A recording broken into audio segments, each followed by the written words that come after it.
ಇದೇ ರೀತಿ ಕುತೂಹಲವಾದ ವಿಷಯಗಳಿಗಾಗಿ ಮತ್ತು ಕಥೆಗಳಿಗಾಗಿ ದಯವಿಟ್ಟು ನಮ್ಮ ಚಾನಲ್ ಅನ್ನು ಸಬ್ಸ್ಕ್ರೈಬ್ ಮಾಡಿ ಮತ್ತು ಬೆಲ್ ಬಟನ್ ಅನ್ನು ಒತ್ತಿ. ನಾವು ಮಾಡುವಂಥ ಎಲ್ಲಾ ವಿಡಿಯೋಗಳು ನಿಮಗೆ ತಲುಪುತ್ತವೆ. ನೋಡಿ ಮತ್ತು ಆನಂದ ಪಡಿ. ನಮಸ್ಕಾರಗಳು. ನಮಸ್ಕಾರ ಗೆಳೆಯರೇ.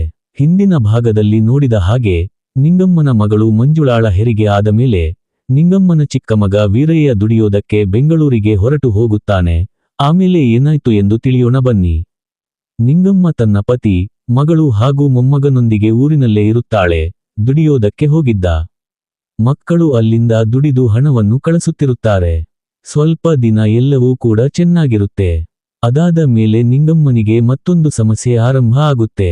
ಅದೇನೆಂದರೆ ಅಕ್ಕಪಕ್ಕದ ಜನರು ಹಾಗೂ ಸಂಬಂಧಿಕರು ನಿಂಗಮ್ಮನ ಬಳಿ ಬಂದು ಹೀಗೆ ಹೇಳುತ್ತಾರೆ. ಹಿಹಿಹಿಹಿಹಿ, ಅಲ್ಲಿ ನೋಡ್ರಿ ಪಾಪ, ಆ ಹುಡುಗರು ದುಡದು ಹಣ ಕಳಿಸ್ತಾರೆ. ಇವರು ಇಲ್ಲಿ ಕೂತು ತಿಂತಾರೆ. ಇರುವುದಕ್ಕೆ ಒಂದು ಮನೇನೂ ಇಲ್ಲ ಇವರಿಗೆ. ಇವರ ದಿಮಾಕ್ ನೋಡ್ರಿ ಎಷ್ಟಿದೆ. ಈ ಮಾತುಗಳನ್ನು ಕೇಳಿದ ನಿಂಗಮ್ಮ ಮನ್ಸಿಗೆ ತುಂಬಾ ಬೇಜಾರು ಮಾಡಿಕೊಳ್ಳುತ್ತಾಳೆ. ತನ್ನ ಗಂಡು ಮಕ್ಕಳ ಹತ್ತಿರ ಹೊರಟು ಹೋಗಲು ನಿರ್ಧಾರ ಮಾಡುತ್ತಾಳೆ. ಈ ನಮ್ಮ ನಿಂಗಮ್ಮನ ಕಥೆ ಮುಂದೆ ಏನಾಯಿತು ಎಂದು ತಿಳಿದುಕೊಳ್ಳಲು ನಮ್ಮ ಚಾನಲ್ ಅನ್ನು ಸಬ್ಸ್ಕ್ರೈಬ್ ಮಾಡಿ ಮತ್ತು ಪಕ್ಕದಲ್ಲಿ ಇರುವಂಥ ಗಂಟೆಯನ್ನು ಒತ್ತಿ. ಮುಂದಿನ ಭಾಗದಲ್ಲಿ ಮತ್ತೆ ಭೇಟಿಯಾಗೋಣ. ಧನ್ಯವಾದಗಳು.